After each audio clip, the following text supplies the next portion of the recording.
thank you very much. I'm extremely grateful to be here today. And I am going to assume that most of you are here for one of two reasons. Number one, you are struggling as a teacher in the classroom or another educational support staff to try to manage the emotion dysregulation and behaviors that you're seeing in your classroom. It's not your fault, and you are absolutely not alone. I have worked in schools for a long time, and teachers definitely struggle with increasing demands on their workload as well as increasing difficulties and dynamics in the classroom. So that's probably the biggest reason most of you are here. The other reason might just be that this was the better option of whatever you had to attend. So regardless of why you're here, I hope that you can get something out of this presentation today. And I'm just going to get started. So my name is Carla Stern, and I am a psychologist. I specialize in helping kids manage big behaviors and emotion dysregulation. And I work with their caregivers as well. So that could be parents, other professionals, teachers.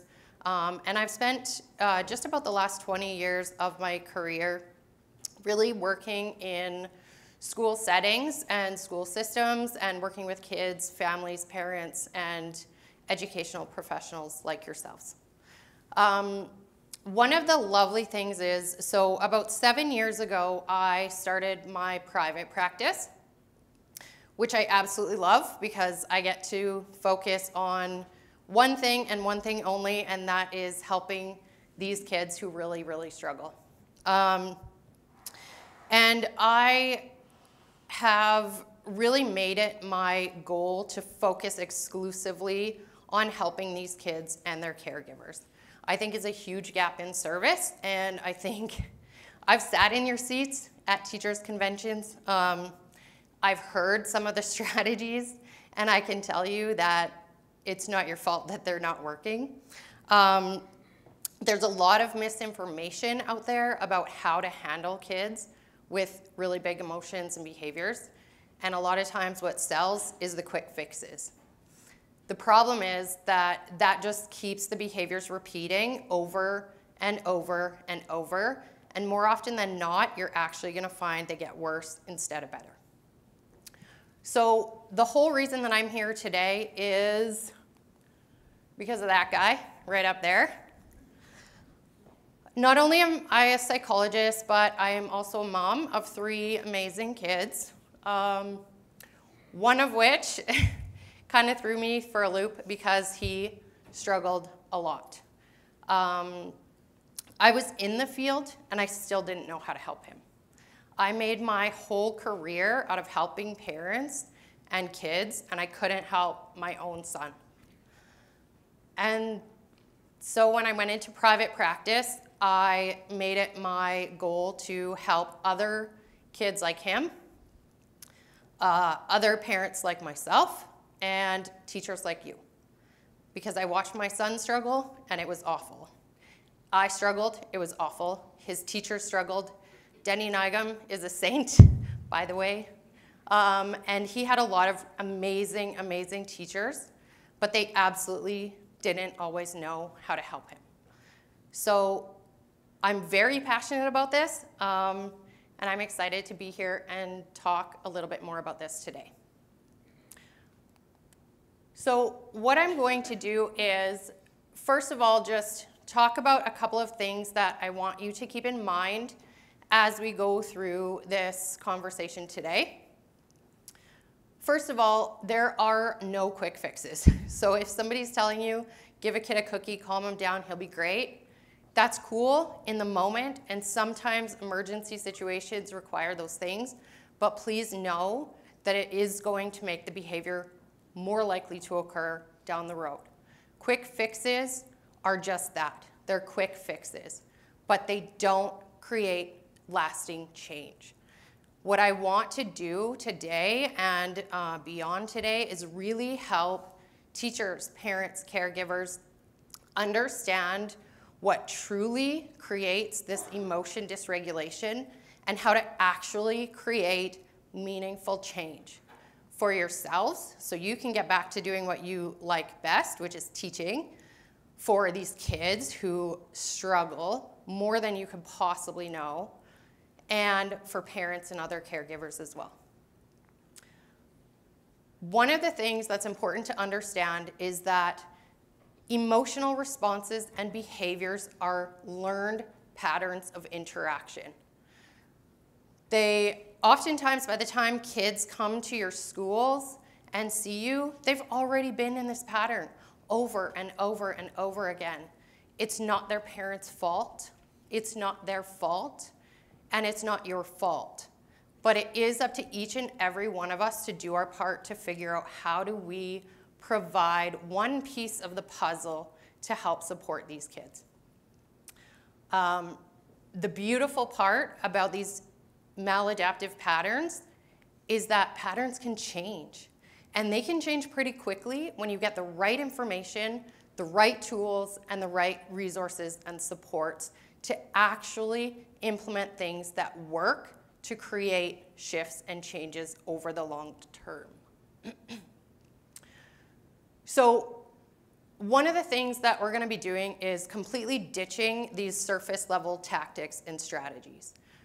They're not helpful, they're not useful. There is a time and a place for them in urgent situations or when you just need things to stop. But if you really, truly want to get your classrooms back under control, have these behaviors change and shift over time, we need to do something more than just try to get the behavior to stop and move on. So what we're going to be doing today is talking about ways to actually create meaningful, lasting change so that the behaviors improve day after day, week after week, month after month, year after year, so that you are not constantly dealing with putting out fires all day, every day, and just dealing with these behaviors over and over and over again. The problem here is that sometimes it's like, right now we're into February, almost March. We're getting there, so, that kid that's in your class right now that's really struggling, only a few more months, buckle down, ride it out, we'll be there soon. But guess what? Next year, a new kid's gonna come in. They're gonna have similar issues or different issues, and you're going to find yourself stuck in the same patterns again. Maybe not in September, maybe it goes well till October, November, maybe you even ride it all the way out till December, but eventually you're going to find yourself struggling again with emotion dysregulation, behaviors. So let's give you guys the tools that you actually want and need to help give you the confidence, the competence, and the actual things that are going to work to create change in your classrooms. So I'm going to go through and talk to you about this 5-point or 5-star framework for managing emotion dysregulation and behaviors in the classroom. Step number 1 is it's really important for you to shift your focus.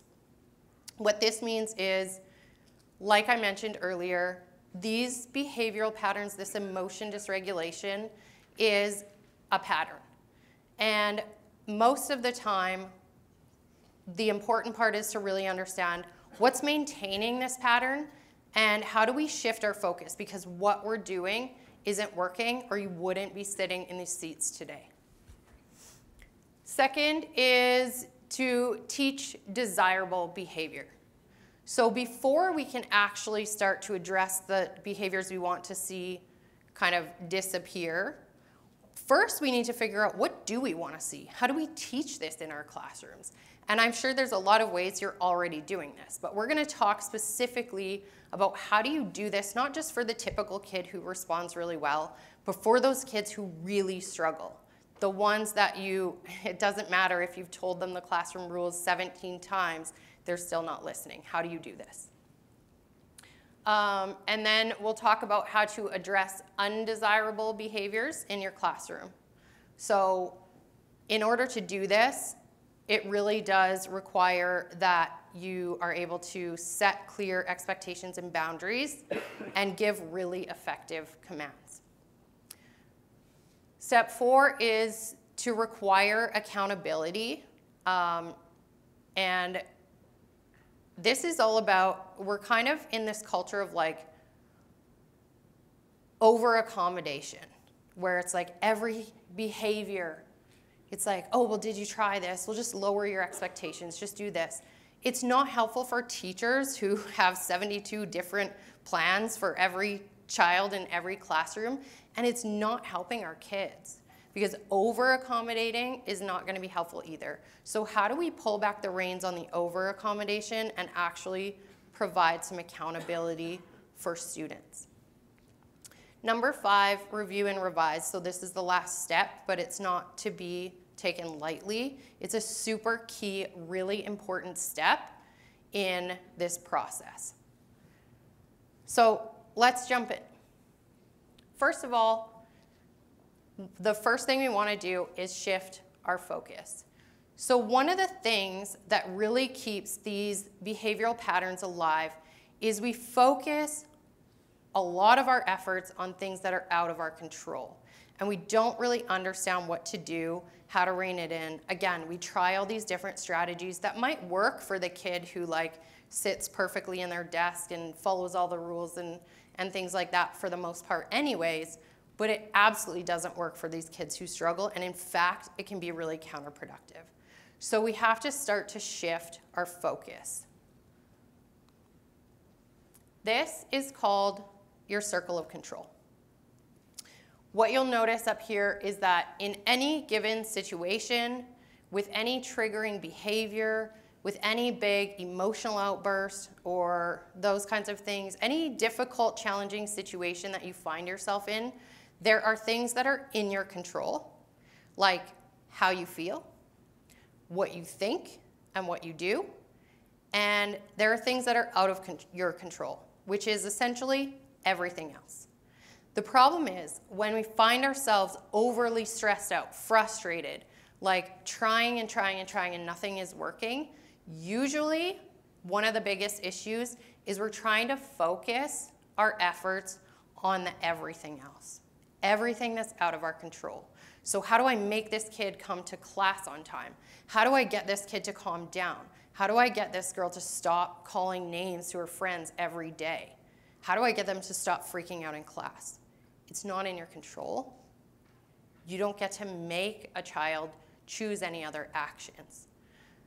But once you can start to shift your perspective and think about, how do I control my own feelings in this situation? How do I control how I respond in this situation? And how do I control my own actions, feelings, and how I show up for this kid each and every day? You will start to see things change when you start to truly take a look at this and shift your perspective over time.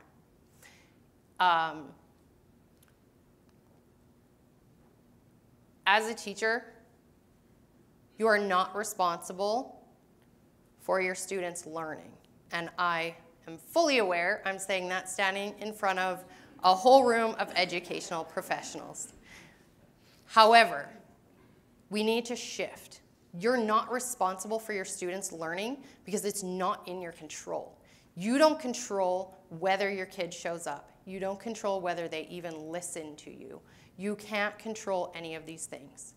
Your responsibility as educational professionals is to create a classroom environment that's conducive to learning and to show up and teach each student to the best of your ability and the best of your capacity. Those are the things that are within your control. You absolutely cannot control whether a student chooses to learn or not.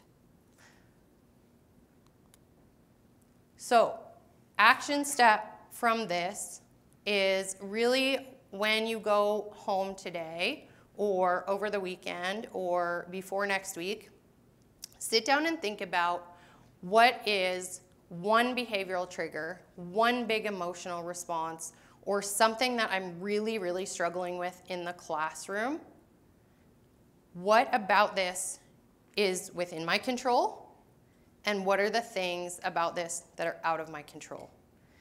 And try to figure out, where are you spending the majority of your time? Because I know when I struggle the most with my own kids, or with trying to figure out, how do I help this kid in my practice? Like, they're not doing the work, they're not doing this. It's because I'm worried and I'm focused on what the other person should be doing or what I want them to be doing. And yet, I have no control over that. So I have control over how I show up, what I do, and how I respond in these situations.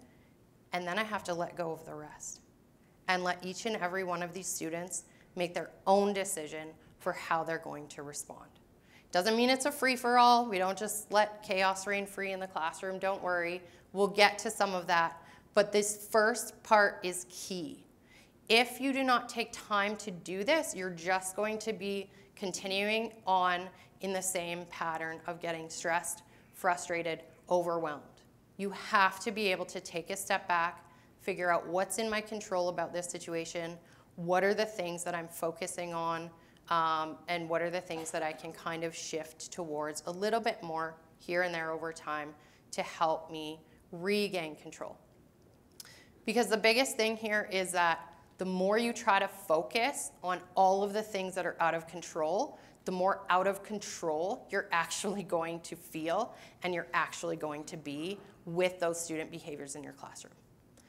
The more you let go of the things that are out of your control and focus on everything else that actually truly you have control over, the more confident you're going to feel, the more energy you're going to have when you actually go home at night to maybe spend time with your own family or your friends or doing things that you enjoy, because you've let go of the need to try to make every kid learn or make every kid do what you want them to do. Step number 2 is to teach desirable behavior. You're teaching something all the time, whether you want to or whether you don't, whether you mean to or whether you don't, you're always teaching.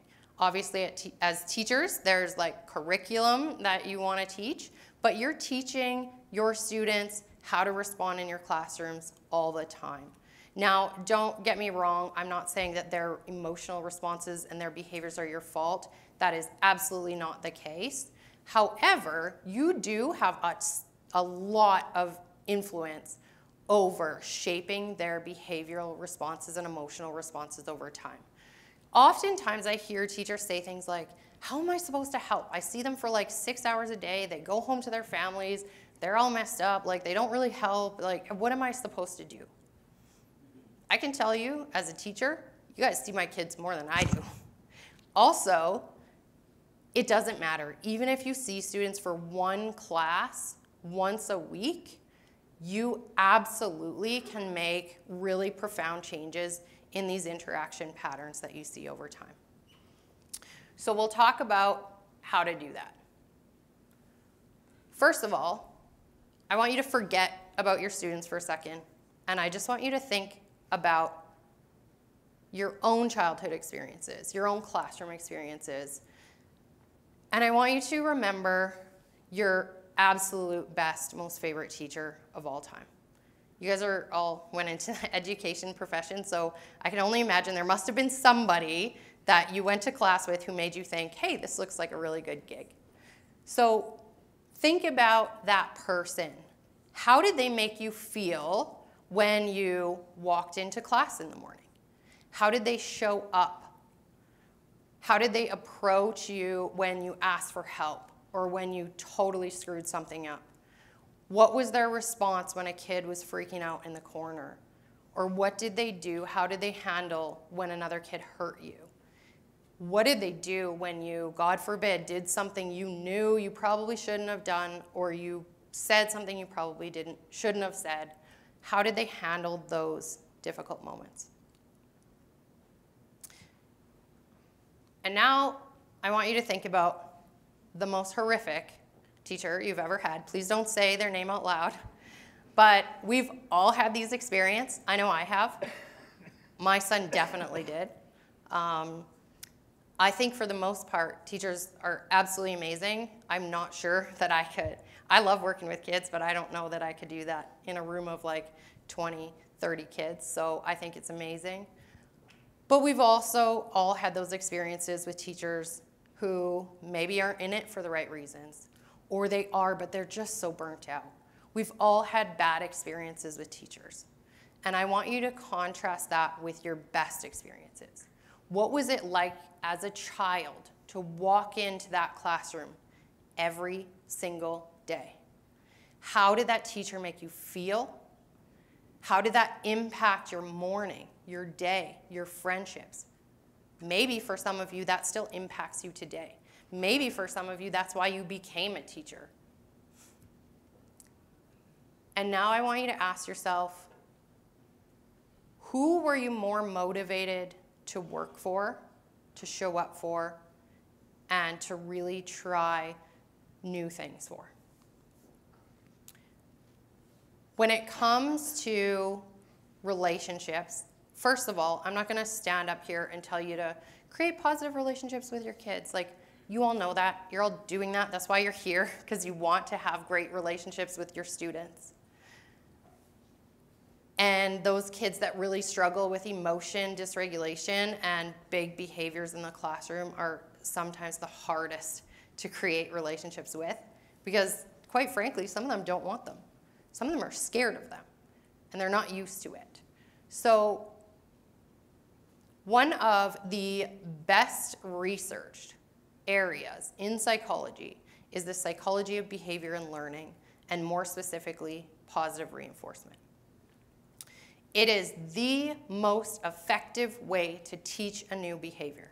If you want to teach a child a new behavior, lots of people will start with punishment, consequences, because they want to get rid of this old stuff.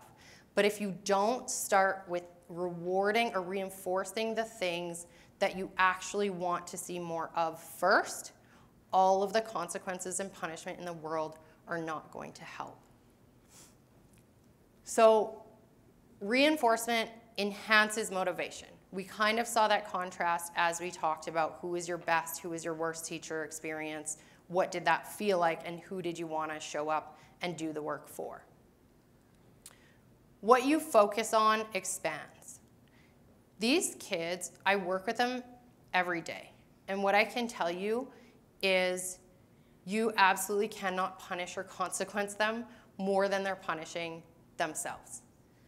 No child that shows up in your classroom with big behaviors, big emotional reactions, feels good about themselves. I've heard their stories. I've heard the teacher stories. I get it. I understand. But I promise you, they're already struggling so much internally. They're not doing this to hurt you. They're not doing it to punish you, unless, of course, they get to the point where they feel like this teacher is treating me unfairly or they're not very nice. Then you can see some of that. But for the most part, these kids are struggling, and a lot of them don't actually know what positive reinforcement feels like. They've struggled their whole lives, sometimes just innately. That's just their personality. They're very low frustration tolerance. They're very high sensory, like overstimulation. They just very reactive. And these kiddos have such a hard time because they're constantly in trouble. They hear all day what they're doing wrong, what they need to stop doing, quit doing, no, don't. And it is necessary. There are necessary limits that need to be placed, and these behaviors do need to be addressed. However, the more we can actually start to focus on the positives that we're seeing, the more responsive these kids are going to become, and the more you will find that they actually start to shift and change their behavior over time. Reinforcement extinguishes misbehavior. So if you have little things, like maybe the kid that comes up and is like whining in the classroom, which is so annoying, or the kid who like strolls in 2 minutes late every day, right? or I don't know, whatever little misbehavior, it's not hurting anyone, whatever, but it actually creates a lot of stress or chaos in your classroom. What if, instead of showing up and being like, Jane, stop whining, please just use your voice. What if you were like, ignored the whining, and as soon as they said something calmly, you were like, Jane, you used your inside voice. I'm so proud of you. Thank you. That really helps me understand what you're saying. Or what if, when a kid is really, really dealing with a lot of behavioral frustrations and challenges, and he gets really frustrated and mad, and today, instead of punching the kid next to him, he throws his block. Instead of saying, that's a red choice, Johnny, why did you do that? What's a green choice? What is a red choice anyways? Ridiculous. There's no red choices. He did something. He behaved in a certain way. And that's okay. But what if instead of scolding him, you said, I could tell you were really frustrated, and I'm very proud of you for keeping your hands to yourself today. Instead of punishing him for the terrible stuff that obviously we need to work on, you acknowledge the fact that every other time he's been frustrated, he hit somebody, but this time he didn't. That's progress. It might seem like nothing, but it is progress. And if you acknowledge it and you reinforce it, it will speed up and it will build on itself. Now, do you need to do something if he's yelling and throwing blocks? Absolutely. We're going to get to that. But acknowledge the positives, and the more that you do, the more those negatives will actually start to disappear without you ever having to address them at all.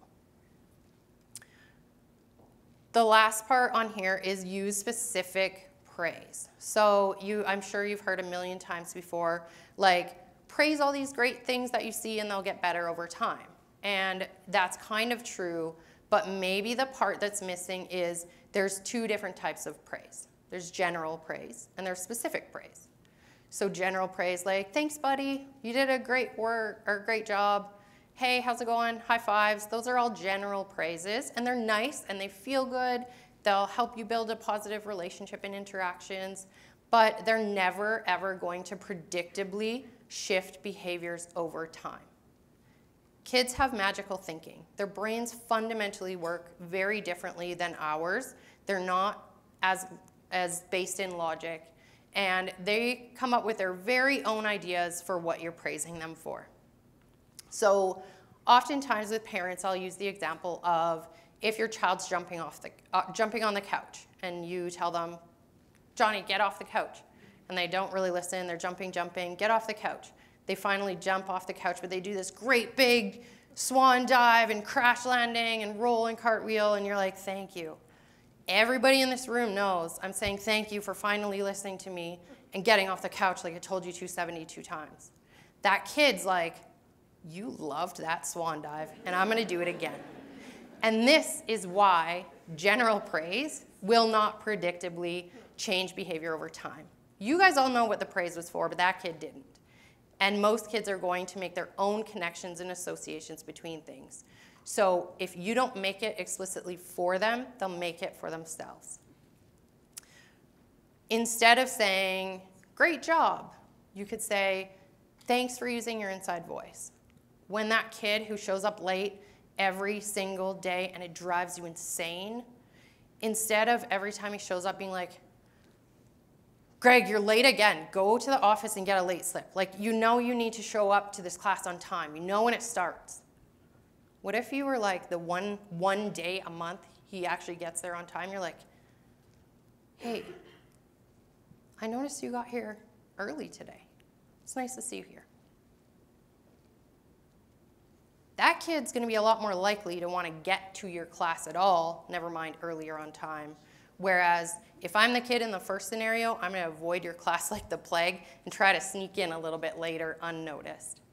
So positive reinforcement, specific praise works. It works very well if you know how to use it and if you know how to use it strategically. So one of the things that you'll want to do is really think about, with those behaviors that you're struggling with, what is the opposite? Find the positive opposite. If your student isn't coming in late, what are they doing? If that kid's not having a meltdown every time you transition, what are they doing? Find it, praise it, acknowledge it, and not just for that student specifically, but you could do this for all the kids. So if it's like, this kid literally never, ever, ever transitions nicely, okay, cool. Then find a kid that is and say, wow, I really loved how quickly you moved from centers to your desk. Thank you for doing that so quickly. And eventually that kid, you might not think that kid noticed this or cares or is paying attention, but I promise you they are. They hear you. And if you do this consistently every day, eventually you're going to see that kid go, what if I did this really quickly? Would I get that same praise? And the second they do, you want to be all over that and be like, thank you for getting to your desk so quickly. You did such a great job. I'm so proud of you. And they're going to be really proud. And then you can do that more and more and more. And by the end of the week or the month or however long it takes, that child's going to have a new pattern of behavior. And I know for you in your classroom, you might be like, cool, so it took me all year to get this kid to finally transition. Great. But next year, he's already going to know how to transition. And you can develop these things over time.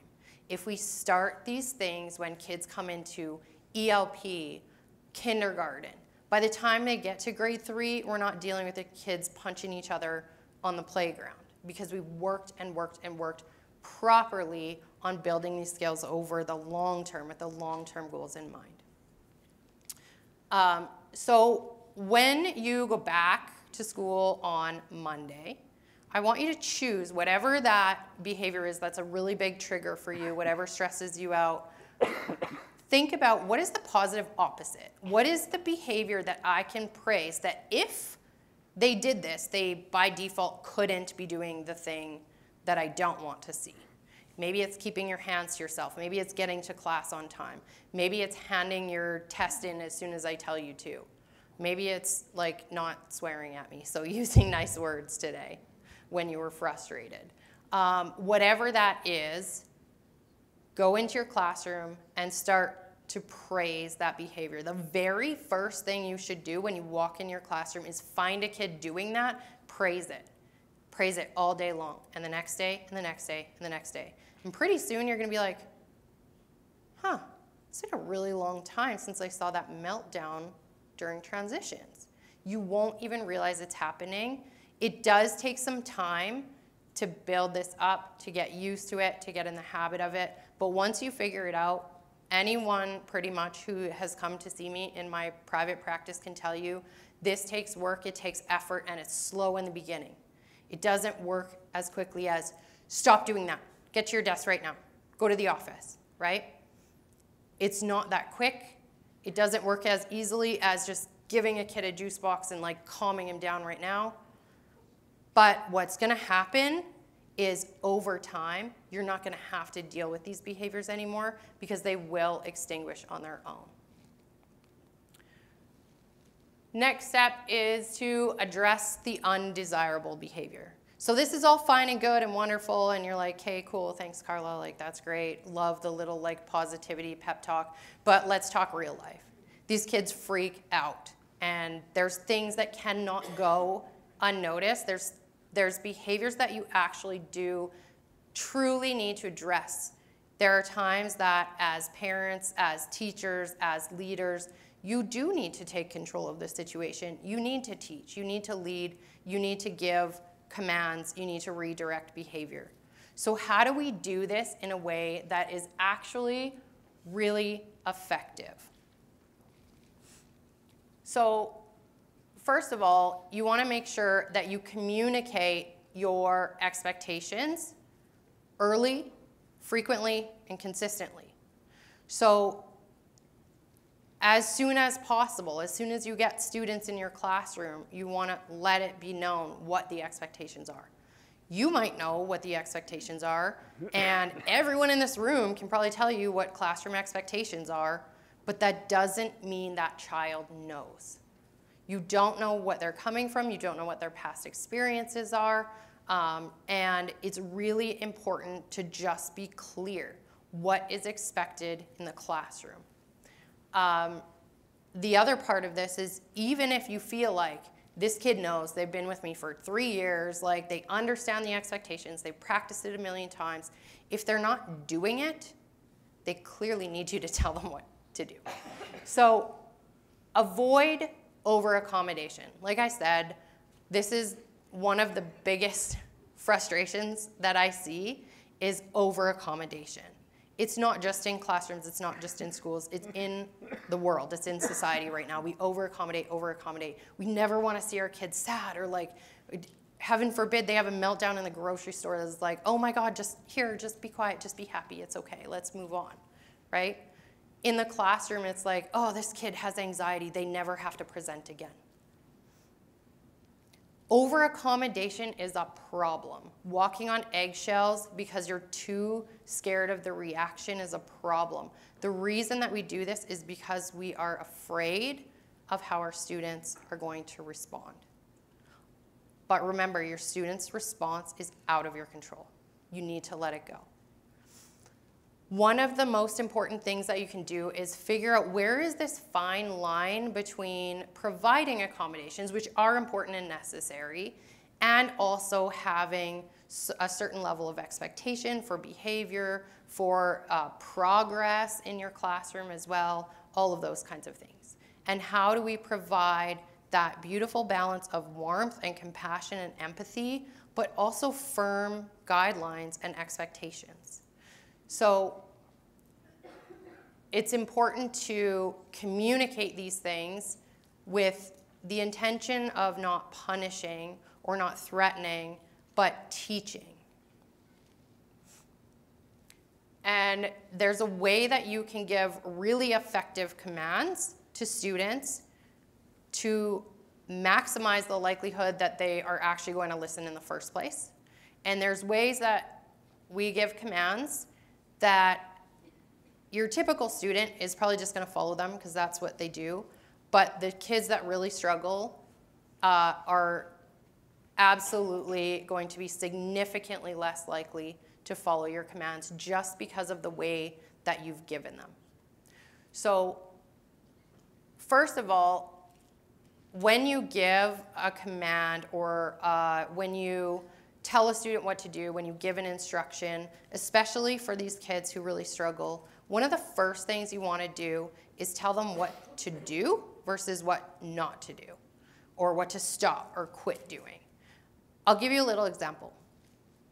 If you go in on PD day and you're like 5 or 10 minutes late, kind of every PD day, because like it's PD day, so it's fine, and you stroll in and your principal or whoever pops in and is like, stop showing up late. This is ridiculous. You know when it starts, you need to be here on time. Your first reaction is like, do you even know what it took me to get here today? I had to drop off my kids and I didn't have childcare. Like, it was a gong show, and like, these meetings are stupid anyways. Why do I even need to be here? I have like 52 behavior plans I gotta get to. So right away, your reaction is to dig your heels in, find out all the reasons why you're right and they're wrong, and you're justifying your behavior. Contrast this with a principal who walks in and is like, hey, we have a really important meeting tomorrow at 9 o'clock. Please make sure you're here on time. You're gonna be like, oh shit, they noticed that I come in late. Okay, I will make sure I'm here. And now you kind of feel a little guilty and you're like, okay, I guess I better make an extra effort to be here on time and all of the things. Exactly the same message. Be here on time. Delivered very differently with a very different reaction and a very different response. And if that's how you feel, imagine how a little kid feels who already has pretty much no control over most of their lives and what they have to do and when they have to do it.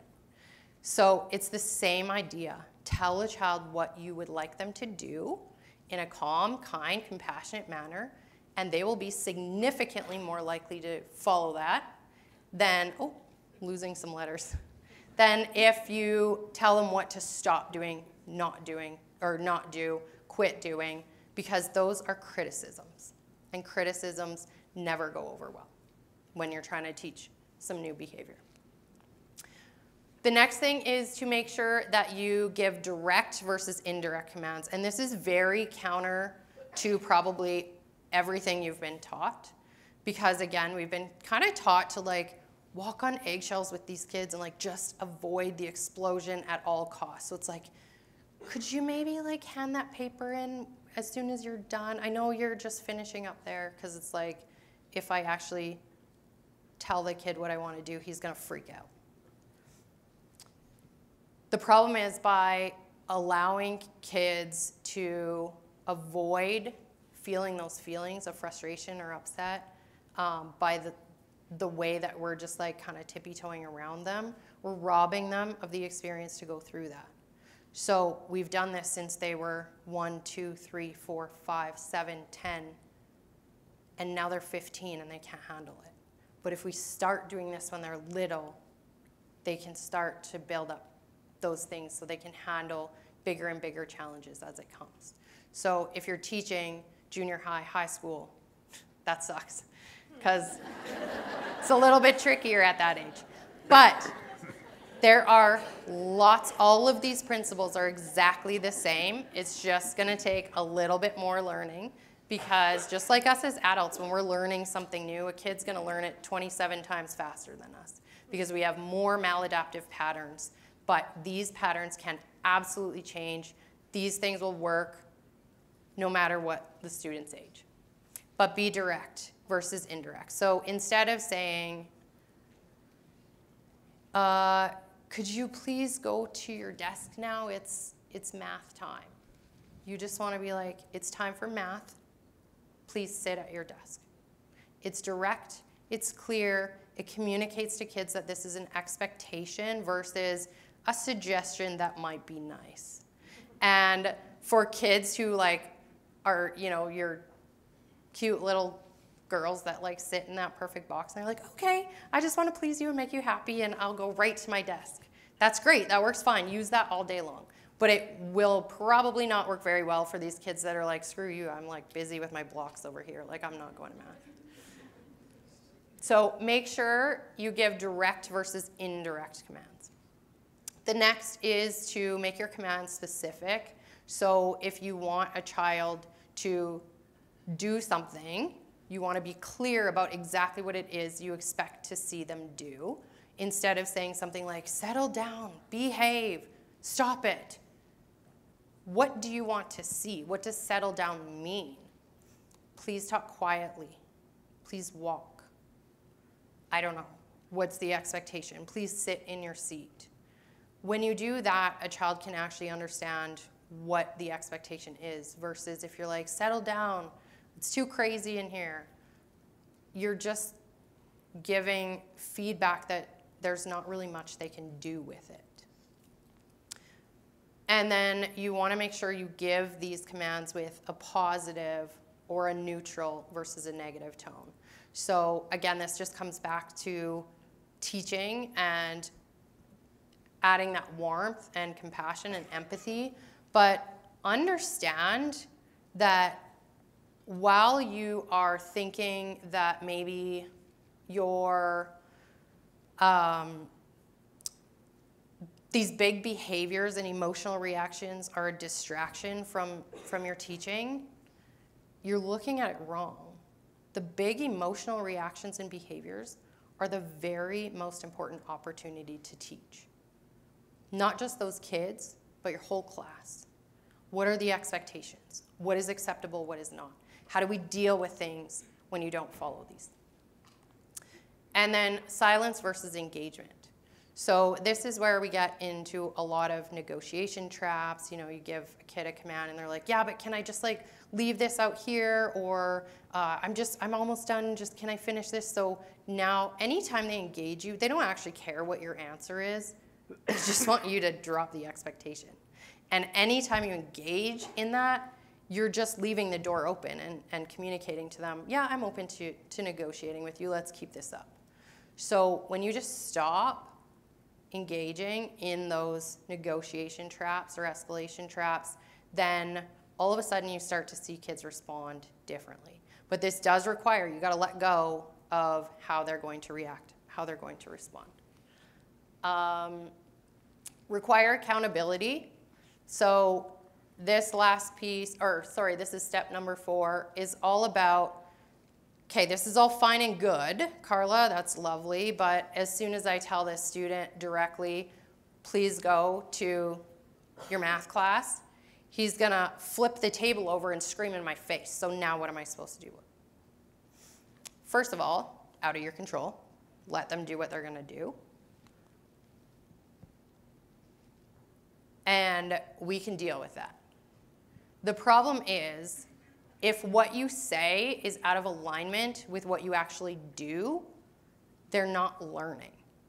And so one of the most important pieces is if you tell a kid it's time to do this, please do it, and they don't do it, they're just learning that it doesn't matter what you say. They can do whatever they want to do. There needs to be accountability, and in order to hold students accountable, we have to stop being scared of their reactions.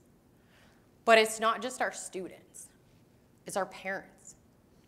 Oftentimes I hear one of the scary parts about holding a student accountable is the inevitable phone call that comes from the crazy parent to the superintendent who's now asking you what you're doing in your classroom. So we have to stop being afraid of parents. We have to stop being afraid of kids' reactions.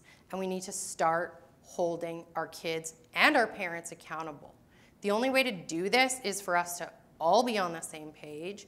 What are our policies? What does Alberta education say we can do? If you have a really good, solid guideline and you have good communication within your schools, within your school divisions, then this is something that can look really beautiful. The problem is we struggle to hold kids accountable because if their parents call in and complain, they're off the hook, or we get to adjust things. It doesn't work. You're never, ever, ever going to teach a child that their actions have consequences if every time they have a consequence, they're off the hook. But then we have to get really good at having uncomfortable conversations with parents, and principals and superintendents and teachers have to get really good at communicating with each other and supporting each other to all be in alignment and on the same page. Easier, much easier said than done.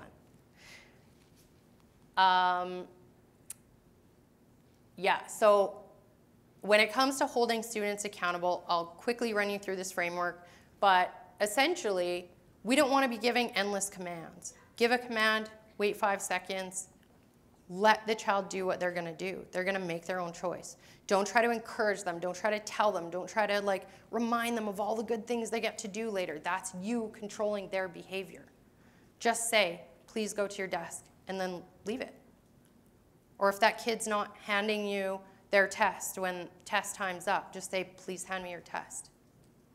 Let them make their own decision. Don't try to grab it off their desk. Don't try to tell them hey, come on, stop writing, put your pencil down, you need to do this, that's you trying to control their decisions and their behaviors. Instead, just wait.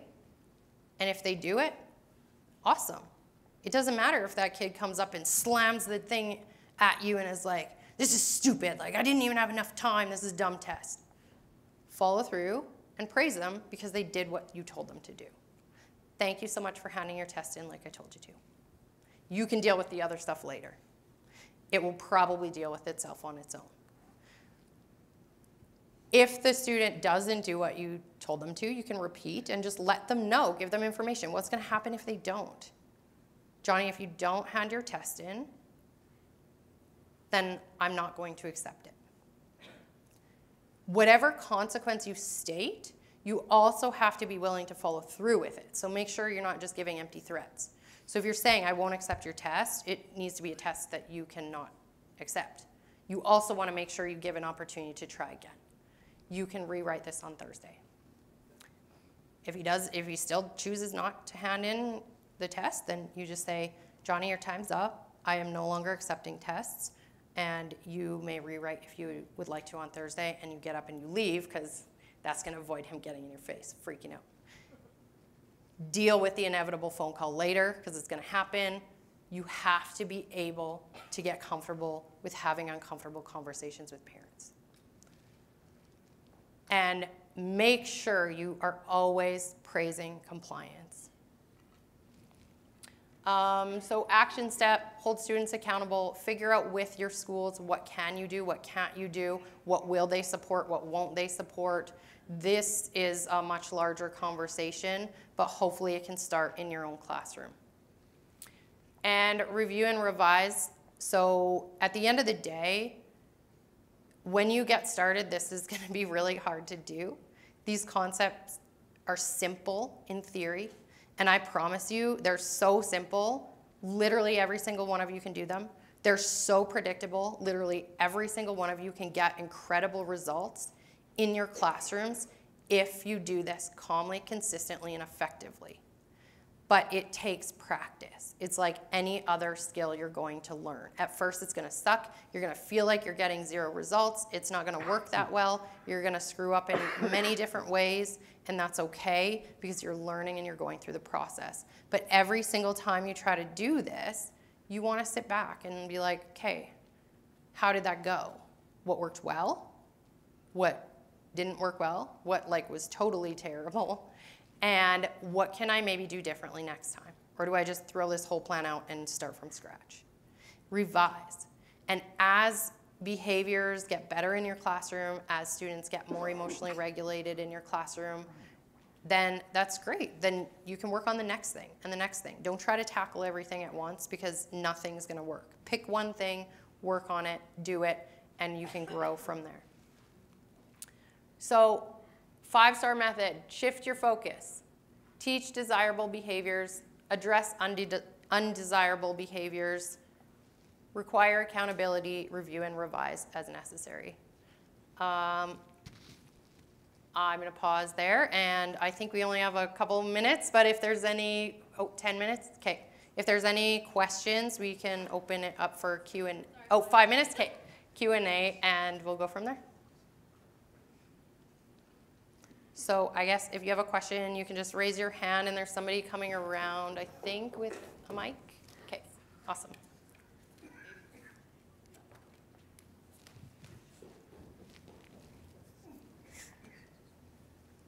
guess my question just is, do you think this is a strategy that can be used with students with like FASD or severe autism? And how do you deal with those parents who make those excuses with their behavior? Great, excellent question. I get that question a lot, actually. I have implemented these strategies with children with FASD, ADHD, ODD, severe medical complexities, autism, behavior. This is behavior therapy, and behavior therapy literally works. This is the best way to train your dog.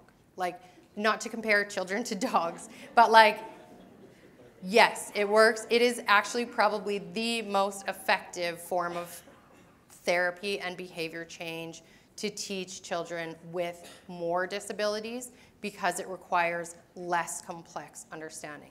The learning really occurs in the moment. So it's reward consequence type learning. So absolutely yes, it can work and it can be extremely effective. Now, the other part of your question is how do you deal with parents who maybe use diagnoses as an excuse to excuse behavior? That's very challenging. That's something I work on constantly, and I have those conversations with parents all the time because it can very quickly become a conversation of, well, my child has this, so they can't X, Y, or Z. So the way I tend to handle that is like, okay, so that's fine, but I've also worked with a lot of kids with FASD or autism, and that doesn't automatically mean they hit this kid or they do this or they do that. And is that okay? Are you okay with somebody hitting or doing whatever? And if the answer is no, that's never okay, then how do we work on it? So it can be tricky, and it depends on parents and how open they are to learning and to working with you. Most parents, I find, if they understand, hey, we're not expecting them to just do this overnight, what if we just work on this one piece? Would that be okay?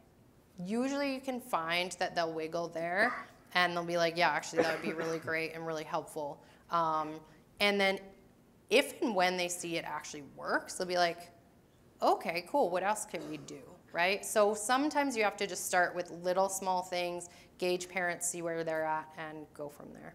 And you do want to be really mindful of like, where is this child at and what is just a little bit above what they're doing now. You don't want to make this big leap from like this kid's beating other kids up five days a week to like he never hits, right?